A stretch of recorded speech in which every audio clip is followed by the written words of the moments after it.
காலை வேளையிலே வந்திருக்கிற ஒவ்வொருத்தரையும் இயேசுவின் நாமத்தினால் வாழ்த்தி வரவேற்கிறேன். கொஞ்ச நேரம் கர்த்தருடைய வார்த்தையை மாத்திரம் நம்ம கேட்டுவிட்டு மாலை வேளையில நம்ம இன்னும் அதிகமாய் ஜெபிக்க நாம் பிரயாசப்படுவோம். கர்த்தர் நம்மளை ஆசீர்வதிப்பாராக. ஒவ்வொரு நாளும் ஒவ்வொரு வார்த்தையை கொண்டு ஆண்டவர் நம்மோடு பேசுவாராக. அல்லேலூயா. இந்த நாள் வார்த்தை என்ன அப்படின்னா போராடு. சொல்லுங்க பார்க்கலாம். போராடு. இப்படிப்பட்ட ஒவ்வொரு வார்த்தைகளை இந்த 7 நாளும் நம்ம என்ன பண்ண போறோம்? தியானிக்க போகிறோம். இந்த நாள் உள்ள வார்த்தை போராடு. அப்படின்னா ஆண்டவர் இதை ஆரம்பிக்கும் போது மீண்டுமாக இந்த வார்த்தையை உள்ள வச்சாரு, போராடு. அநேக நேரத்துல நம்ம எப்படிப்பட்டவர்களா இருக்கிறோம்னா, ஒரு குறிப்பிட்ட எல்லை வரைக்கும் ஓடுறோம். அதுக்கப்புறம் நம்மளால என்ன பண்ண முடியலன்னா ஓட முடிவதில்லை. அல்லேலூயா. நீங்க நல்லா பார்த்தீங்களா அப்படின்னா, ஏதோ ஒரு முயற்சி பண்றோம், இல்ல ஒரு தொழிலாகட்டும், இல்ல அது ஒரு உங்க வாழ்க்கையின் பயணமாகட்டும், ஒரு குறிப்பிட்ட எல்லை வரைக்கும் நம்ம பிரயாசப்பட ஆரம்பிப்போம். நிறைய நேரத்துல அந்த தொடக்கம் எப்படி இருக்குன்னா ரொம்ப பிரகாசமா இருக்கும், சந்தோஷமா இருக்கும். ஆனா அதனுடைய டெஸ்டினேஷன், அதோடைய எல்லையை நம்ம தொட்டுட்டோமா அப்படின்னா அநேக நேரத்துல தொடரதில்லை. அல்லேலூயா. இப்ப இப்போ ஒரு கற்பனை பண்ணுங்க. ஒரு ஓட்ட பந்தயம் இருக்கு. ஒரு ரவுண்டா ஒரு ஓவல் ஷேப்ல ஒரு ஓட்ட பந்தய கிரவுண்ட் இருக்குன்னு வைங்க. அப்ப அந்த கிரவுண்ட்ல 100 மீட்டர் ஓடுறோம்னா நம்ம ஒரு 80 மீட்டர் இல்ல ஒரு 50 மீட்டர் வரைக்கும் என்ன பண்றோம்னா ஓடுறோம். நம்மனால முழுமையாய் நம்முடைய ஓட்டங்களை முடிவு செய்வது இல்லை. அல்லேலூயா. ஏன் அப்படின்னா அநேக நேரத்துல போராடுறத நம்ம விட்டு விடுகிறோம். அல்லேலூயா. நம்மளுக்கு சாதகமா இருந்தா ஓடுவோம், இல்ல நமக்கு ஏதாவது ஆதாயம் இருந்தா அந்த காரியத்தை செய்வோம், இல்ல அதுல நம்மளுக்கு ஏதோ ஒரு நன்மை உண்டாச்சுன்னா மட்டும்தான் நம்ம என்ன பண்றோம்? அந்த ஓட்டத்தை முடிவு செய்கிறோம். அல்லேலூயா. முடிக்க செய்கிறோம். ஆமேன்னு சொல்லுங்களேன். நிறைய நேரத்துல நீங்களும் நானும் போராடுற குணம் இல்லாதவர்களா தான் இருக்கிறோம். போராடுறோம்னு வாயில சொல்றோம், ஆனா போராட்டத்தை நம்மளால என்ன பண்ண முடியல? தாண்ட முடிவதில்லை. அல்லேலூயா. என்ன பண்ண முடியறதில்லை? யார் சாதனையாளர்கள் அப்படின்னு பார்த்தா போராட்டத்தை ஜெயிக்கிறவங்க தான் சாதனையாளா மாறும். அல்லேலூயா. எல்லாத்தையும் பாருங்க, உலகத்துல இருக்கிற எல்லா தலைவர்களை பாருங்க. நிறைய இடத்துல யாரு சாதனையாளர்ன்ற பேர் வருது, யார் உயர்ந்த மனிதன் பேர் வருதுன்னா போராட்டத்தினுடைய உச்சத்தை பார்த்து அதை தாண்டறவங்க தான் திறமைசாலி. அல்லேலூயா. ஆமா. இந்த காலை வேளையில நீங்களும் நானும் கர்த்தருக்குள் திறமைசாலியா போராட கற்றுக்கொண்டவர்களா இருக்கணும். அல்லேலூயா. சத்தத்தை உயர்த்தி அல்லேலூயா. நிறைய பேருக்கு இந்த குணம் இல்லை. ஆனா இன்றைக்கு இந்த முழங்கால் யுத்தத்துல போராட கற்றுக்கொள்ள வேண்டும். அல்லேலூயா. நான் சொல்றேன் சார், இந்த 7 நாள் நான் ஏன் உற்சாகம் வாங்கினேன் அப்படின்னா, சார் அது 2 பேர் ஆகட்டும், 10 பேர் ஆகட்டும், 50 பேர் ஆகட்டும், எந்த பிரச்சனையும் கிடையாது. என் முழங்கால் நான் முடக்குன்னா என்னுடைய ஆசீர்வாதம் எனக்கு தான். அல்லேலூயா.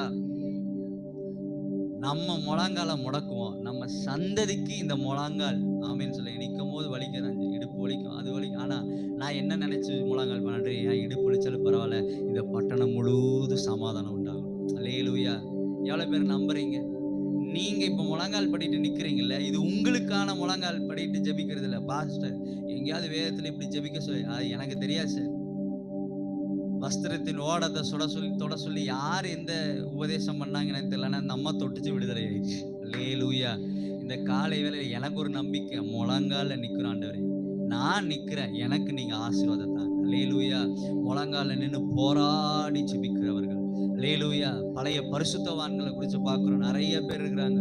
இந்த வேதத்தை மொழிபெயர்த்தவர்கள், அதே நிறைய மிஷினரிமார்கள். திருநெல்வேலியில போய் பாருங்க, நிறைய மிஷினரி ஸ்தலங்கள் தான் அங்க அதிகம். அவங்க தான் நிறைய காலேஜஸ் கட்டினாங்க. அவங்களாம் எப்படி சார் அதை சாதிக்க முடிஞ்சது அப்படின்னா, எனக்கு ஆச்சரியமா இருக்கு. ஒரு மனுஷன் ஒரு வருஷத்துல எவ்வளவு பெரிய யூனிவர்சிட்டி எல்லாம் கட்டி இருக்கிறார். நம்ம எத்தனையோ ஆண்டுகளா ஊழியம் செய்யறோம், நம்மளால என்ன பண்ண முடியல? அல்லேலூயா. சொல்லுங்களேன். இந்த காலை வேளையில நான் சொல்றேன், நம்முடைய நாட்கள் ஒரு பெரிய சாதனையாளர் நாட்களா மாறும். அல்லேலூயா. நம்மளால முடிந்தவரை, நம்மளால இயன்ற வரைக்கும் அந்த டெஸ்டினேஷன் நம்ம தொடர்றதுக்கு பார்க்கணும். ஆமேன்னு சொல்லுங்களேன். இந்த 7 நாள் முழங்கால நிற்போம். 7வது நாள் கர்த்தர் ஒவ்வொரு தலையிலையும் முடிசூட்டுகிற நாளா, ரீபா தாலா ராக்கா தாலா ராபோ, தடைகளை உடைக்கிற நாளா இந்த 7 நாள் அந்த மகா யுத்தத்துல நம்ம போராடி ஜெபிப்போம். அல்லேலூயா. போராடி ஜெபிப்போம். கர்த்தர் மகிமை உங்க மேலே என் மேலே வைக்க ஆயத்தமா இருக்கிறார். எத்தனை பேர் ஆமேன்னு சொல்ல முடியும்? அல்லேலூயா. அல்லேலூயா. அப்ப போராடி ஜெபிக்கிறத சொன்ன உடனே நமக்கு ஞாபகம் வருது யாக்கோபு மட்டும்தான். அல்லேலூயா. போராடி ஜெபிக்கிறத பத்தி பேசினாலே நம்மளுக்கு யார் தான் ஞாபகம் வருவானா, ஆதியாகமம் 32வது அதிகாரம் 24வது வசனத்தை யாராவது ஒருத்தர் சத்தத்தை உயர்த்தி வாசிக்கலாமா? ஆதியாகமம் 32:24.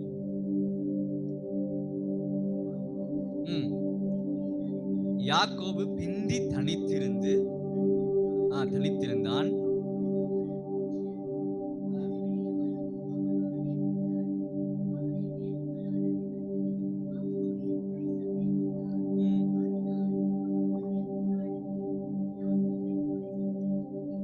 ஆமென்.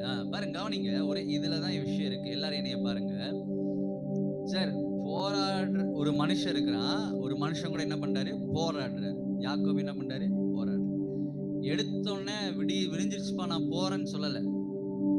போராடுகிறவனுக்கு ஒரு காரியம் இருக்கணும், வேதனை வந்தாலும் போராடணும். சொல்லுங்க. யாக்கோபு போராடுறான்னு நம்ம சொல்றோம். எப்பா விடிஞ்சிருச்சுன்னு சொன்னோன்னே எப்படி சொல்றோம்னா, இப்ப பாருங்க, ஜெய்டன் ஏதாவது குறும் பண்றான்னா அப்படியே அழுங்காப்புல என்ன பண்ணுவோம், நொறுக்குன்னு ஒரு கிள்ளிட்டு பேசாம இருந்துடும்.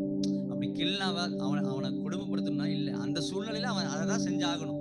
யாருமே பார்க்கல, எல்லாம் ஆராதனை பண்ணிட்டு இருக்கிறோம். திடீர்னு வந்து நோண்டிட்டு இருக்கிறான்னா அழுங்காப்புல ஒரு கிள்ளிட்டு என்ன பண்ணுவான், அது கத்திட்டு அழுகும். ஆமேன்னு சொல்ல கிள்ளிட்டா என்ன போயிடுவான், அவன் சமாதானம் ஆயிடுவான், அந்த சரி ஓடிடுவான்ற ஒரு எண்ணம்.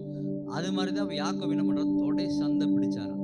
அல்லேலூயா. என்ன பண்ணிட்டாங்க சார்? என்றைக்கு இருந்தாலும் போராடுகிறவன் பிரச்சனைகளை பார்த்து என்ன பண்ணக்கூடாது, நின்றக்கூடாது. எவ்வளவு பேருக்கு புரியுது? போராடும் போது பிரச்சனை வரும். நீ போராடுறியா, இன்னைக்கு முழங்கால் நின்றுட்டியா அப்படின்னா முழங்கால் முட்டி வலி இன்னிலேயே ஆரம்பிச்சு. எவ்வளவு பேருக்கு புரியுது? அல்லேலூயா. ஃபர்ஸ்ட்ல என்ன ஃபர்ஸ்ட் முட்டி வலி போகுன்னு முழங்கால் படிட்டா வரும். நான் சொல்றேன், போராடு. முட்டி வலி இல்லை, எல்லா பலவீனத்தையும் தேவன் மாற்றுவார். அல்லேலூயா. சத்தத்தோயே அல்லேலூயா.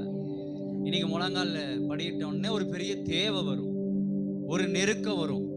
அந்த தொடை சந்தை பிடிக்கிறது போலதான் இது. ஆமேன்னு சொல்லுங்களே. யாக்கோபு என்ன, நீ தொடை சந்தை பிடிச்சுக்கோ, என்ன நொண்டியா கூட ஆக்கிக்கோ, என்ன நீர் ஆசீர்வதிக்காம போகக்கூடாது. போராடுற குணம் என்ன தெரியுங்களா? போராடும் பொழுது பிரச்சனைகள் வரும், நெருக்கங்கள் வரும், போராட்டத்தை நிறுத்தக்கூடிய சூழ்நிலை வரும். நம்ம என்ன பண்ணிடுறோம், ஒரு போன் காலுக்கே நம்ம ஜபத்தை நிறுத்திடுறோம். நான் சொல்றது எத்தனை பேருக்கு புரியுது? ஜபன் போய் உட்காந்துட்டு, ஐயோ இருக்கிறதே முக்கியமான போன் கால், நான் அதை மட்டும் சார், அந்த போன் காலை விட முக்கியமான மனிதர் உங்களுக்கு முன்பாக இருக்கிறார். அல்லேலூயா. அந்த அந்த அந்த எந்த காரியம் உங்களுக்கு மேன்மையா இருக்கு, அந்த காரியத்தை விட மேன்மையான காரியம் முன்பாக யார் இருக்கிறார்? தேவன். போராடும் பொழுது பிரச்சனைகளை பார்த்து என்ன பண்ணிடக்கூடாது. அல்லேலூயா. அந்த பிரச்சனை ஒண்ணு உங்களை படுத்த யாக்கோபை இஸ்ரவேலா தான் மாத்துச்சு. எவ்வளவு பேருக்கு புரியுது? இந்த போராட்ட ஜெபம் நம்மளை இஸ்ரவேலா மாற்றும். அநேகத்திற்கு அதிகாரி, அநேகத்திற்கு ஆசீர்வாதமாய். ஆமேன்னு சொல்லுங்களே. கைகளை வைத்து அல்லேலூயா சொல்லுங்களே. அப்ப நீங்க போராடுகிறவர்களா இருக்க, எல்லாரும் போராடுறான். எல்லாரும் என்ன பண்றான், ரயில் மறியல்னு போராடுறான். வேகமா ட்ரெயின் வரதை பத்தி என்ன பண்ணிடுறீங்க, அப்படி போராட்டம் இருக்கக்கூடாது. அல்லேலூயா. ஆமேன்னு சொல்லுங்களே. தமிழுக்காக, இந்த தாய்மொழி தமிழுக்காக எத்தனையோ பேர் தங்களுடைய உயிரை கொடுத்தாங்கன்னு சொல்லி எல்லாம் நம்ம வாசிக்கிறோம். எங்களுக்கு தெரியாது. ஆனா இந்த முன்னாடி இந்த வயசானவங்களுக்கு தெரியல. அவங்க சொல்லும்போது ஒரு தேசத்திற்காக தங்களுடைய ஜீவனை கொடுக்க அவங்க ஆயத்தமா இருக்கிறாங்க. அல்லேலூயா. இந்த காலை வேளையில போராடுகிற குணம் உங்களுக்கு வேணும். ஆமேன். ஒரு 3 காரியங்களை மாத்திரம் எப்படி எல்லாம் போராடணுன்றத புதிய ஏற்பாட்டுல இருந்து நம்ம கற்றுக்கொள்ள போகிறோம். யூதா 1வது அதிகாரம் 3வது வசனத்தை எடுத்து வாசிக்கலாமா? யூதா 1:3. நீங்க நோட் பண்ணி வச்சுக்கோங்க. நான் சொல்றேன், அப்படியே நான் சொல்றேன், நீங்க பாருங்க. எதுல போராடனா? விசுவாசத்துல போராடணும். சொல்லுங்க பார்க்கலாம், எதுல போராடணும் அப்படின்னு என்ன அர்த்தம் சார்?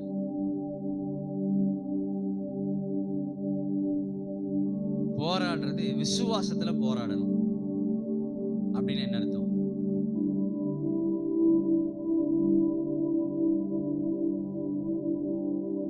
யாக்கோபு எந்த நம்பிக்கையில அங்க உட்கார்ந்துட்டு இருந்திருப்பாரு? தொட சந்தை கிள்ளியாச்சு, நரவை பிடிச்சாச்சு, இப்ப நொண்டி தான் நடக்கணும். எந்த நம்பிக்கையில அங்க உட்கார்ந்துட்டு இருந்திருப்பாரு? விசுவாசம் தான். என்ன நம்பிக்கை சார்? ஒரு பொண்டாட்டிக்கு 2 பொண்டாட்டி, 2 பொண்டாட்டிக்கு 4 பொண்டாட்டி, 11 பசங்க, ஆடு மாடுகள் திரள், ஆசீர்வாதம் பெருகிருச்சு, வேலைக்காரங்க பெருகிட்டாங்க. இதுக்கப்புறம் உனக்கு என்ன வேணும்? ஆசீர்வாதத்தை பார்த்துட்டான், உலக ஆசீர்வாதத்தை ஃபுல்லா பார்த்துட்டான். ஆனா உன்னத ஆசீர்வாதம் அவருக்கு முன்பாக நிக்கிற மனுஷனை தவிர வேற யாரும் கொடுக்க முடியாதுன்ற ஒரே விசுவாசத்துலதான் அவன் போராடினான். இங்க வரவங்க, ஜெபிக்க வரவங்க என்ன சொல்லுவாங்க, பாஸ்டர் அங்க போனோம், இங்க போனோம், அந்த ஆஸ்பத்திரி போனோம், இந்த டாக்டர் கடைசி என்ன சொல்லிட்டாரு, நீங்க வணங்குற கடவுள் தானே. நான் சொல்றேன், எந்த விசுவாசத்துலனா முழங்கால் படிட்டு இருக்கிறனால இந்த இடம், இந்த தெய்வத்திற்கு முன்னாடி இந்த தெய்வத்தை தவிர உங்களை வேற யாரும் ஆசீர்வதிக்க முடியாதுன்ற ஒரு நினைவுல நீங்க போராடணும். அல்லேலூயா. எவ்வளவு பேருக்கு புரியுது இந்த பாயிண்ட்? முக்கியமான வார்த்தை இது. எந்த விசுவாசத்துல போராடணும்னா, எனக்கு முன்னாடி நான் முழங்கால் படிட்டு இருக்கிறல்ல இந்த இயேசு கிறிஸ்து, இந்த தேவாதி தேவன், மெய்யான தெய்வம், இவரை தவிர என் வாழ்க்கையில வேற யாரும் ஆசீர்வாதத்தை கொடுக்கவே முடியாதுன்றதுல விசுவாசிக்கணும். அல்லேலூயா. என் படிப்பு ஜீரோ, அல்லேலூயா, படிப்பு, பலன் ஜீரோ, தொழில் ஜீரோ, இதெல்லாம் இல்லை சார். நான் முழங்கால் படிட்டு இருக்கிறல்ல என் தெய்வத்துக்கு முன்னாடி அவர் தான் என்னை ஆசீர்வதிக்க முடியும். முதல் காரியம். ரெண்டாவது, எப்படி போராடுனா, பாவத்துக்கு விரோதமாய் போராடணுமா. எழுதி வச்சுக்கோங்க. எபிரேயர் 12வது அதிகாரம் 4வது வசனம். எபிரேயர் 12வது அதிகாரம் 4வது வசனம். எப்படி போராடணுமா?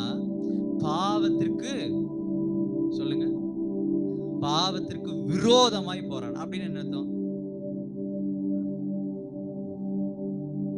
பாவத்திற்கு விரோதம்னா என்ன அர்த்தம்? விரோதம்னா என்ன அர்த்தம்?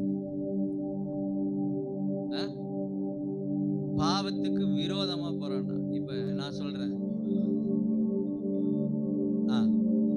இப்ப இப்படி சொல்றேன், நான் உங்களுக்கு புரியுற மாதிரி சொல்றேன் பாருங்க. இப்ப சந்திரசேகர் விரோதமா நான் போராடணும்னா என்ன, எப்படி? அவர் என்ன சொன்னாலும் நான் என்ன சொல்லுவேன்? அவர் நல்லது சொல்லுவாரு. காலையில சண்டைக்கு வந்துடாதீங்க, சும்மா விளையாட்டுக்கு சொல்றேன். அவர் நல்ல விஷயத்தை, பாஸ்டர் இந்த மாதிரி பண்ணலாம், இல்ல பிரதர் அப்படி பண்ணக்கூடாது. ஏன்? அவருக்கு விரோதமா என்ன? இப்ப பாவத்துக்கு விரோதம்னா அது சொல்லும், இப்படி பண்ணு, இப்படி செய்யும், வாழ்க்கையில் அல்ல, இல்ல நான் செய்ய மாட்டேன், அவர் என்ன சொல்றாரு தான் செய்வேன். அல்லேலூயா. விரோதமா, நேர் ஆப்போசிட். ஆமென் சொல்லுங்களா? அதுதான் விரோதம். அப்ப இந்த காலை வேளையில ஃபர்ஸ்ட் எப்படி போராடணும்னா, அவர்னால மட்டும்தான் சார் முடியும். இந்த முழங்கால் படிட்டு இருக்கிறல்ல, இதனால அது மட்டும்தான் ஆண்டவர் நம்மளை ஆஸ்வதிக்க முடியும். ஆமென். ரெண்டாவது, பாவத்துக்கு விரோதமா, பாவத்தினுடைய சத்தத்திற்கு விரோதமாய், பாவத்தினுடைய வழிக்கு விரோதமாய், பாவத்தினுடைய சூழ்நிலைக்கு விரோதமாய் நாம் போராடி ஜெபிக்கிறவர்களா இருக்க வேண்டும். மூன்றாவது, அதே எபிரேயர் 10வது அதிகாரம் 32வது வசனம், உபத்திரவங்கள் மிகுந்த சூழ்நிலையில போராடணும். சொல்லுங்க, இப்ப எது நம்மளுக்கு உபத்திரவம்? முழங்கால நிக்கிறது தான் ஃபர்ஸ்ட். ரொம்ப உபத்திரவம். அல்லேலூயா. எது உபத்திரவம்? இப்ப முழங்கால நிக்கிறதே ஒரு உபத்திரவம்னா சகித்து, ஆமீன், பிரச்சனைகள், சூழ்நிலைகள், கடினமான பாதைகளை கிறிஸ்துவுக்காக ஸ்தோத்திரம் ஸ்தோத்திரம் ஸ்தோத்திரம் ஸ்தோத்திரம்.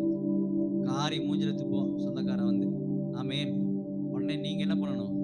திருப்பி 4 பேர் சேர்ந்து காரித்து போகணும். அப்ப நிறைய எச்ச வரும். அல்லேலூயா. லைவ் வர போயிட்டு இருக்கு. ஆமீன், இயேசுவின் நாமத்தினால. அல்லேலூயா. சார், உபத்திரவத்தை ஏற்றுக்கொண்டு போறான். அப்ப உபத்திரமே தான் வாழ்க்கையா? இல்ல இல்ல இல்ல. உபத்திரவத்திற்கு ஒரு எண்ட் இருக்கு. ஆமீன் சொல்லுங்களே. உபத்திரவத்திற்கு ஒரு முடிவு உண்டு. அல்லேலூயா. யாக்கோபுக்கு நெருக்கடியான நேரம் முடிவு உண்டாச்சா இல்லையா? இல்லையா? உண்டாச்சா இல்லையா? உண்டாச்சு. அப்ப உபத்திரவங்கள், பிரச்சனைகள் நடுவுல நீங்க போராடுகிறவர்களா இருக்கும். அல்லேலூயா. கண்ணீர் வரும், கஷ்டம் வரும், தேவைகள் இருக்கும், நெருக்கடி இருக்கும். ஆனா நீங்க போராடி கர்த்தருக்குள் விசுவாசத்தை வைத்து போராடுற ஒரு சுபாவம் உங்களுக்கு எனக்கு வேணும். ஆமீன் சொல்லுங்களே. அப்ப இன்றைய தினத்துல நான் நம்புறேன் 3 காரியம். அவர்னாலதான் எனக்கு விடுதலை, நான் போராட ஆயத்தமா. ரெண்டாவது, பாவத்துக்கு விரோதமா நான் போராடுறேன். பாவம்னா வெறும் நம்ம செய்யற பீடி குடிக்கிறது, தண்ணி, அந்த பாவம் இல்ல. கர்த்தருக்கு விரோதமா, கர்த்தர் பிரியப்படாத எல்லாமே பாவம் தான். அல்லேலூயா. அப்ப அந்த சத்தத்துக்கு விரோதமா என்ன பண்ண போறேன்னா போராடும். மூன்றாவது, உபத்திரவமே ஆனாலும் பரவாயில்ல, நான் போராடுறேன். உபத்திரத்தின் நடுவுல நான் போராடுறேன். அல்லேலூயா. முன்னாடி செங்கலெல்லாம் நான் போராடுறேன். ஆண்டவரே, வழி ஆண்டவர் உண்டு பண்ணுவார். அல்லேலூயா. ஆமீன் சொல்லுங்களேன். அப்ப 3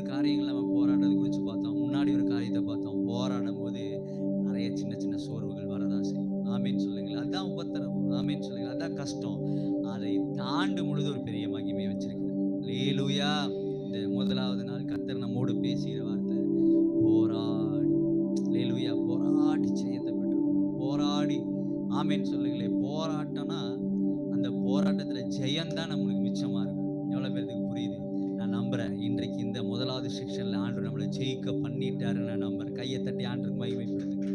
ராபா தாலார் எல்லாரும் கண்களை மூடி அப்படியே நம்ம நிறைவு ஜெபத்தை செய்வோம். ஆண்டவரே உமக்கு நன்றி ராஜா.